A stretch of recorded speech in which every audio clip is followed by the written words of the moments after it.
So beyond sharing progress updates and talking about my rationale for my path of upgrades and labs and so on, and offering advice where I can, I wanted to make a video to highlight some invaluable resources created by the amazing Tower community. And so today we'll go through what I think are the main and most important ones. And though I know my subscribers have voted that they prefer vertical YouTube videos, this time I have to make it horizontal, otherwise it will just be too difficult to see and make sense of the resources that I'm going to share. Okay, so starting off, there is this website, thetower.tools, which has a lot of great tools to help you in your tower journey. And this was created by Sky, a well-known big spender and top player in the community. I'll first cover the ones that I use a fair bit, and then I'll cover some that you may avoid or skip or at least rely less on. So, starting with the ones I've used the most. So first and foremost, the what tier should I farm is the go-to tool if you're serious about maximizing your gains.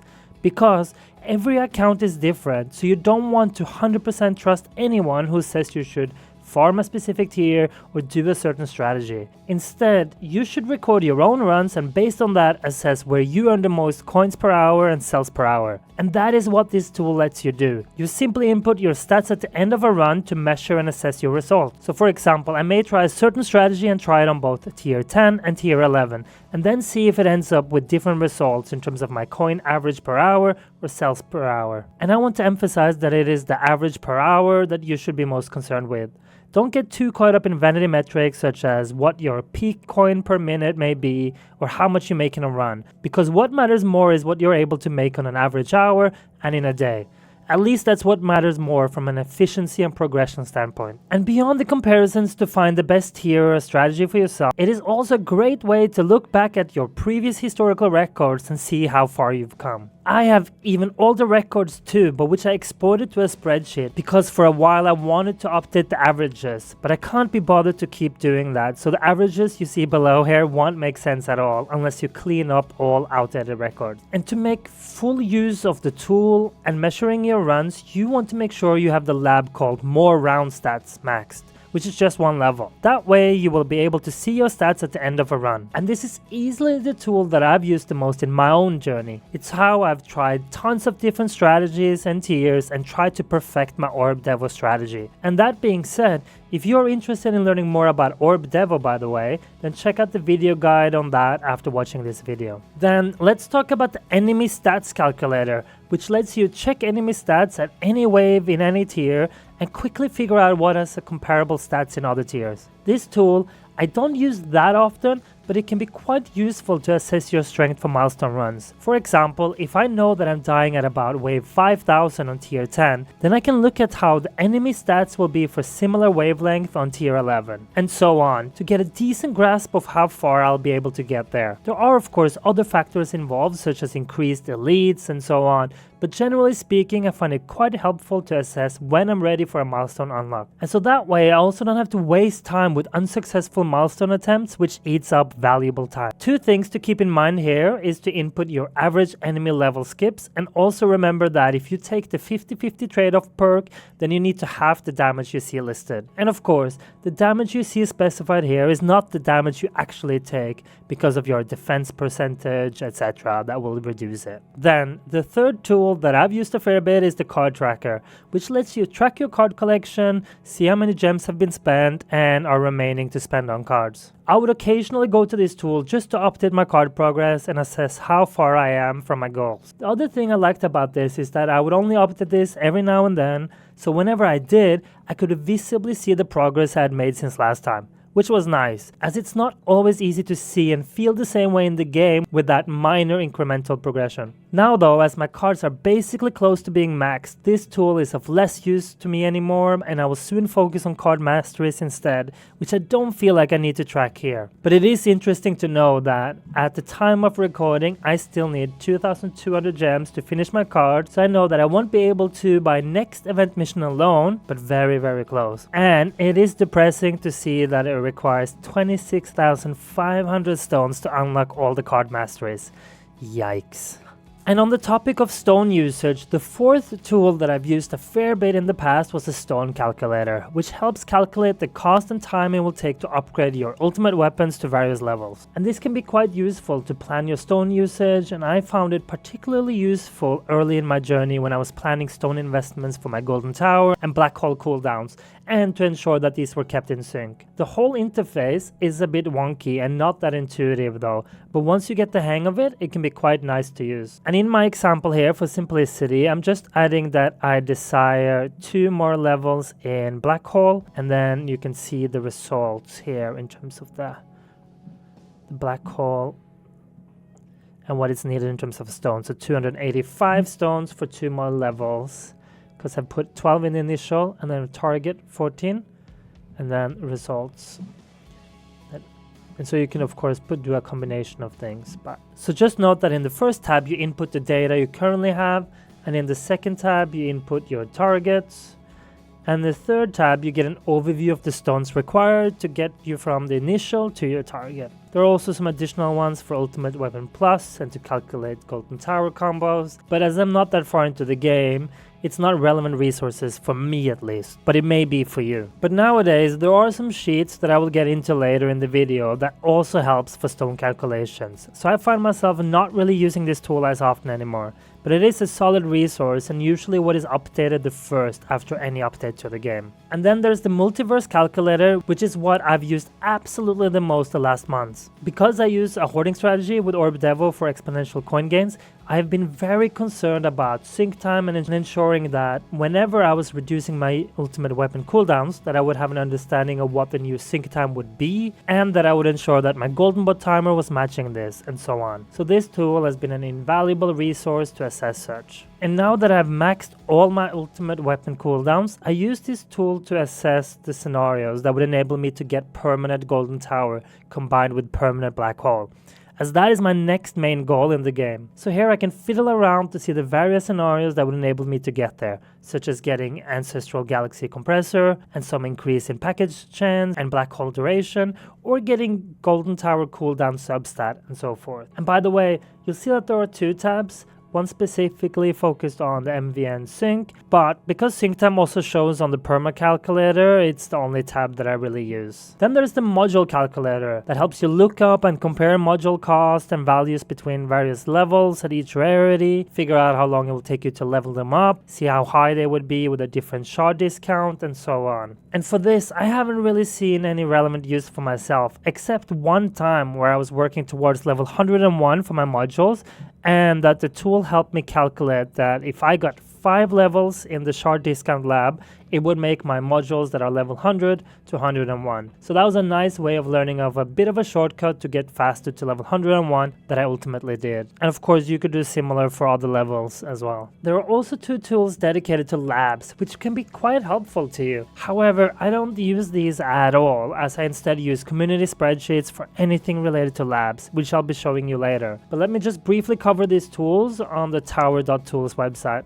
So here we got the lab calculator, which lets you look up lab cost, plan out your entire lab progress, optimize how far to run your lab speed, and where you can use the show cost to look at lab speed discount labs, or to look at times with speed up applied. And secondly, there's the lab SpeedUp Calculator, which lets you experiment with different lab speed setups and find out how many cells it will cost. There also used to be a third lab tool on the platform for lab planning and keeping track of historical research, but I think that tool simply got scrapped as the game now itself has lab research history, and the spreadsheets that I will share later do a better job of planning lab related stuff anyways. Then there are the remaining tools on the platform that you maybe find use for, but that I at least have never really had any need for myself. First we got the bot calculator, which helps you calculate the cost and time it will take to upgrade your bots to various levels and see how much you've spent. And this works similar to the stone cost calculator that I showed you earlier, where you input your initial stats and your target stats, and then you see an overview in terms of how much it will cost to take you to where you want to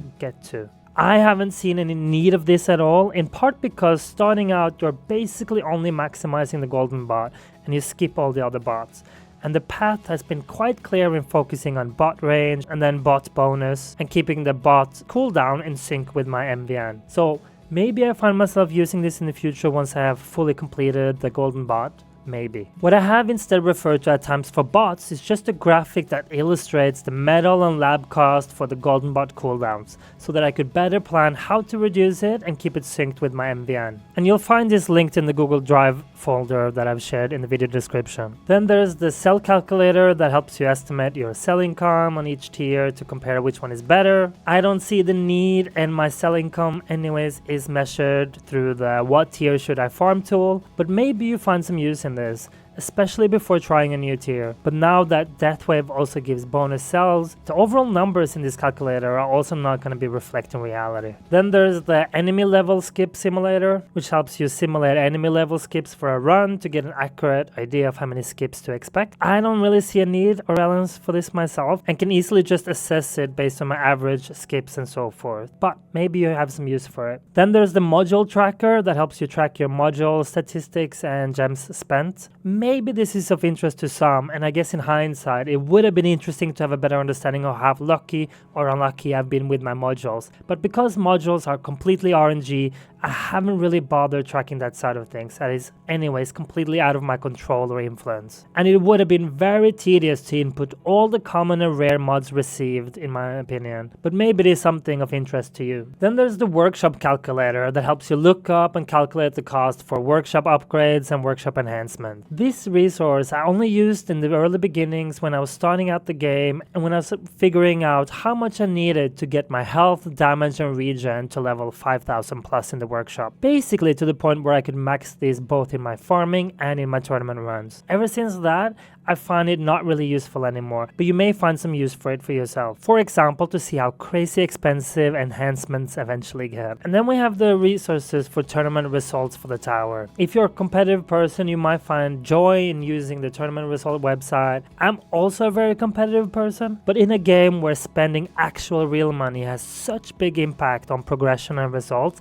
I instead just focus on competing against my yesterday self. But again, there's a lot of interesting things here where you can track live progress, you can look up player IDs, and lots of other things. And then finally, two resources that I feel like I need to give some extra caveats, explanations about. The what ultimate should I pick? This could be a valuable resource for you, as picking an ultimate weapon is a big deal and not something you can revert. However, I would tread with caution of solely relying on this resource for picking ultimate weapon. Firstly, note that for a long time this tool was vastly outdated. It has, however, been updated in recent months, but if you're watching this in the future, there's a chance it could be outdated again, because as the game changes its mechanics, the best order of ultimate weapons may also change. Secondly, note that the opinions shared for the ultimate weapon order is from someone with a wealth of knowledge, but who also is a huge spender. So sometimes the advice given are more like the most efficient path if you spend a lot of money on the game, like buying all the stone packs every month. But luckily the tool has improved, and it's not just giving one definite pick anymore, and instead it gives you some context as to what you should consider, such as the example here of having Spotlight, Deathwave and Chain Lightning as choices. It does at least give you the consideration of all three, whereas in the past it would just claim one choice. And obviously there are a lot of permutations to consider. And then finally the guides, which includes a build guide, a farm guide, a devo guide, and MacBlue's practical guide to the tower. And what I want to emphasize here, in the same way that you shouldn't trust 100% of what I say on this channel, is that you should be cautious of trusting these guides, particularly the first three, as they are outdated. At the time of recording, the MacBlue's practical guide is very solid and could be helpful to you,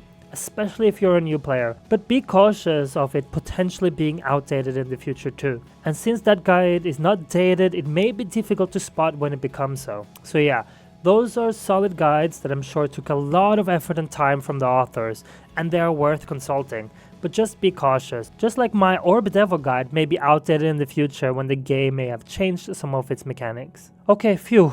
That covers the tools on thetower.tools. There were quite a lot of them. None of them are what I use the most though, which I'll get to in a bit. But first, let me briefly cover a resource you should more actively avoid and be very cautious of, and that is Reddit. On Reddit, for some reason, a lot of outdated tips and information keeps being circulated. Overall, though it is a supportive and friendly community, and I'm certain most mean well with their advice shared there, it often is information that is not accurate or sometimes plainly wrong. And since some of our decisions in the game are permanent, such as picking ultimate weapons, you really do not want to hear wrong, outdated advice. And this leads me to my next point, which is a community that is a lot better for asking community questions and seeking guidance, and that is Discord. A lot of the key up-to-date information is derived from active and knowledgeable people that are part of the Tower Discord, which is a really great community. There, people are extremely helpful and responsive, and a lot of players wish they knew about the Discord sooner, as they wouldn't have made certain mistakes,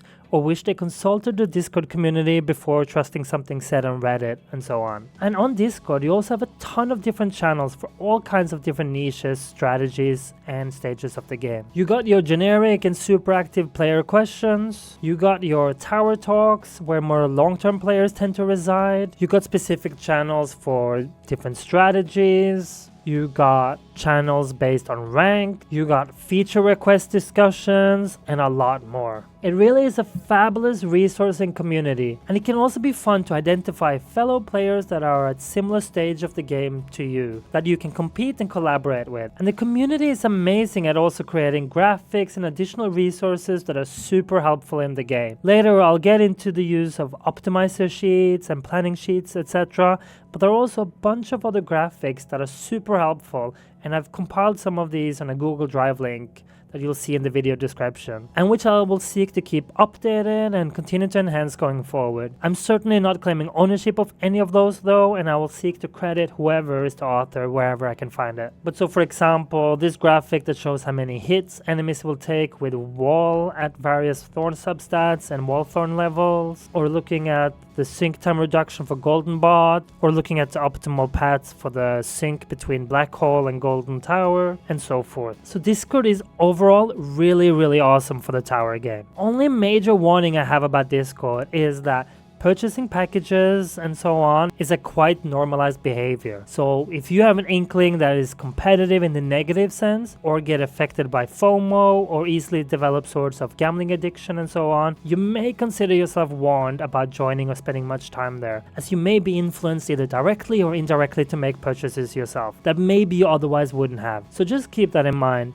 But the community is super supportive and really helps you with all kind of questions you may have about the game. But as with any community though, be aware of groupthink or echo chambers as well. Sometimes certain advice becomes paradigms that people would share without considering your unique situation, and they may be at different stages of the game. So as with everything, take all advice with a grain of salt and consider your own situation and priorities. And most importantly, consider what would give you the most joy and value from the game. And then the next resource is YouTube. And content creators are under heavy scrutiny, so there's some additional level of credibility there. But that of course doesn't mean that you should 100% trust whatever we say as well. And I think a good habit at the very least is to see if anyone is pointing out faults in the comment section, or that backs up certain arguments provided in the video. And by the way, in the video description, I've listed numerous YouTube content creators that are worth checking out. And if you think I missed any, then let me know in the comments. But I think one piece of advice here is to consider their stage of the game, their style of play, if they're active or more AFK, and their spending habits. Ideally, you want to listen more attentively to someone at your stage or a bit ahead of you.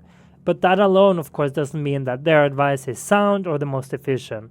And the fact that they are at the same stage maybe means they fail to see the most efficient path forward, maybe. But let me take one example in regards to different stages of the game. I often see late stage players or those who spend money on stone packs say as a standard advice that you shouldn't use metals at all to get some additional stones. But while this makes sense for their situation, it completely fails to take into account the impact small amounts of stones means for early to mid-game players, and how little stones we earn in tournaments per week compared to them, or that we're not getting stone packs. Whereas, if you heard this advice from someone more in the early stages of the game, they probably would recommend buying 2 packs of stones with metals early on, as that also should help you hopefully be able to progress and earn more stones yourselves in tournaments for the future. So that's just one example, but there are 100 of similar scenarios and variations obviously, and it may be hard to assess what is relevant for you, whereas what is an advice not really applicable to yourself as you're at a different stage. But so just approach everything with a critical mindset. Be open to learn and listen, like you're doing in this video, but don't take anything said by others as 100%. And of course, this goes true for any place you seek advice or guidance, not just YouTube, but also Discord, Reddit, and so forth. And then we finally get to the resources that I enjoy and use the most: the Tower Collection spreadsheet and the Efficient Path spreadsheet. And of course, links to these are also provided in the video description. And let me start with the Tower Data Collection spreadsheet, which I'll just call TC from now on. So if you recall me touching on the lab-related tools on the tower.tools website, I was referring to that I think a spreadsheet does a much better job dealing with labs, and that is this spreadsheet, which is accessible via Discord, and I've also added a link in the video description, and then you just make a copy of the sheet for yourself. And in that spreadsheet, you input your own data, such as your lab levels, your lab speed, your lab goals, your relics, and so forth. So for me, and this is my sheet, so for me, someone who loves planning and trying to map out the most efficient path, I keep this updated and evaluate what my next priorities will be. I also find it very helpful to see the expected duration to reach a certain lab goal. And so for example, when looking at a certain lab goal, I may decide that almost maxing is a lot more efficient than maxing it, as the last few levels are just too long and so forth. And I've tweaked mine just a bit more to color code some of my biggest priorities or important labs in pink, my survivability ones in yellow, my important coin ones in light green, or dark green priorities for damage and tournament, or when I'm reaching a goal and I'm reaching OK level, that it gets grayed out. So predominantly I would just use the lab tab, but at times I would find the ultimate weapon tab to also be helpful to just plan the next stone upgrades, and use the wave duration tab to learn how long time it would take me to reach a certain wave, or vice versa. And a more recent addition to the Tower Collection spreadsheet has been the effective health tab, which you'll see me mention again later when we get to a different spreadsheet. And as I used this spreadsheet often, it also meant that I would either manually create additional tabs or import from other resources, other tabs that I would also find helpful. So it basically became a hub where I had access to a lot of extra information. So for example, in the early days of my progression, I roughly kept a daily track of my lifetime coins, and I had a tab that just gave me a quick overview of the milestone rewards, or I had a tab that tracked my early stage orb devil runs to learn more about how to maximize the coin gains. And in my early days, I also used the experimental coin tab, which was really helpful to maximize my synced coin gains and for me to get a better understanding of the exponential coin gains that synced ultimate weapons would have together. But as you'll hear me keep saying, there are a lot of caveats with optimizer sheet, so you of course can't trust this fully. But so yeah, I've used this Tower Data Collection sheet a lot, and I still use it a lot, but now I only use it for labs and not really anything else. And this leads me to the next spreadsheet, the Effective Path spreadsheet. And this one differs in that it is less about tracking your stats, but more wholeheartedly about offering you what is deemed the most efficient next steps for your econ, for your health, and for your damage. And so, though I am critical to all the path recommendations, it is the spreadsheet that I spend most of my time in nowadays. And it is a sheet that is constantly being updated and improved. And so similarly to the Tower Data Collection sheet, you input your own data into the Master Sheet tab, including your workshop and enhancements, your ultimate weapons, your cards, bots, modules, relic, and even themes and songs, and the vault. But as you see, it's not interested in knowing absolutely everything, only the things that are relevant to your health, damage, and econ, and which are being evaluated in terms of an efficient path. So for example, the cash card is not considered, though of course in actuality, in your own runs, it may be an important factor for you to afford your in-run health and damage upgrades and so forth. And there are lots and lots of other examples like this. And let me first illustrate and clarify again that you should not trust this resource blindly, as the authors of this sheet also seek to emphasize. And even for the effective health and region paths, which are the most precise as there are minimal assumptions made and it's the most straightforward math-wise, let me illustrate to you some personal examples of how your own reality can still differ greatly from the so-called most efficient path. Firstly, so I know that in terms of pure health, that wall fortification and death wave has been recommended for a while. But I still did normal health labs last time I labbed health, which is why you see that it is quite skewed right now. compared to the greater mix below. And why? Well, that was because I wanted some quick levels in health for some short milestone runs, such as wave 300 and tier 15, where my wall would anyways break and where I would not be able to maximize my death wave health. And so what mattered to me was my core health. And if I had followed the optimizer sheet, it would have taken me a lot longer to get to the relevant health I needed for the milestone run. And secondly, say for region, in terms of pure region output, it would have been more efficient to do a greater combination of health region and wall region. So that's why you're seeing 3 in a row for wall region right now. But I opted to instead just do a bit more health region instead of 3 health region per wall region. Why? Well, because health region was a lot shorter time per increase, and for every increase in region, my runs got longer, as my region didn't out-heal my wall just yet.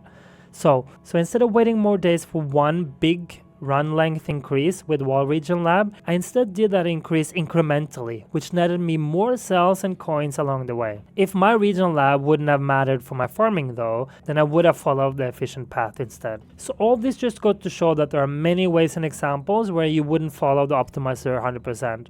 But it is anyways a very, very solid resource. But do keep in mind that the assumptions are even a lot wilder for econ and damage, though I still find them very, very helpful. And so here you can see what is the recommended path for me currently for my normal econ labs, or for my stones, or for the enhancement, which obviously is just coin plus. And all these stats are, you don't generally want to input anything here because it's pulled from your master sheet, and from your module preset. So if you don't want to break it, then don't really input anything here, except enabling, if you're running with range, for example, then you want to click on that, and so forth. And at the end, you have a consolidated return on investment sheet that you may use for simplicity. I prefer seeing more detailed views, but in terms of pure ROI, you can use this and also tweak it in a way where you could input data here instead of at the master sheet for workshop lab levels.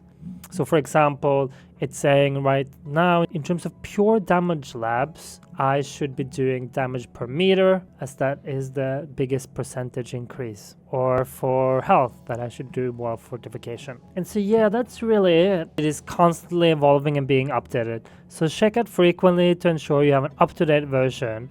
And a big thanks to Matthew and all the people who have contributed to this project. Also, do be aware, as stated here, that there are some labs that are definitely higher priority than the paths indicate. And the effective path spreadsheet also has a Discord channel in case you have more questions about it or just wanted to say thanks to the authors, or maybe get involved and help out with it. And lastly, I'll also mention the Wiki. The Wiki has a lot of useful information and comprises a whopping 400 plus pages, but it is yet another resource you gotta be a little bit careful about, as things may be outdated. But it can be a very good starting point, particularly for the raw practical information and if you're early stages in the game, as it contains a lot of the core unbiased information. And if there's something you're unsure about after reading the wiki, or want to see confirmation that some type of information is still accurate, then you could always ask the Discord. And so that's it for this video about tower resources. If you feel like I missed something, let me know in the comments, and check the video description for relevant links mentioned in the video. I hope you found this helpful. If you did, please give the video a thumbs up and subscribe to stay tuned for more content and guides. See you in the next. Bye.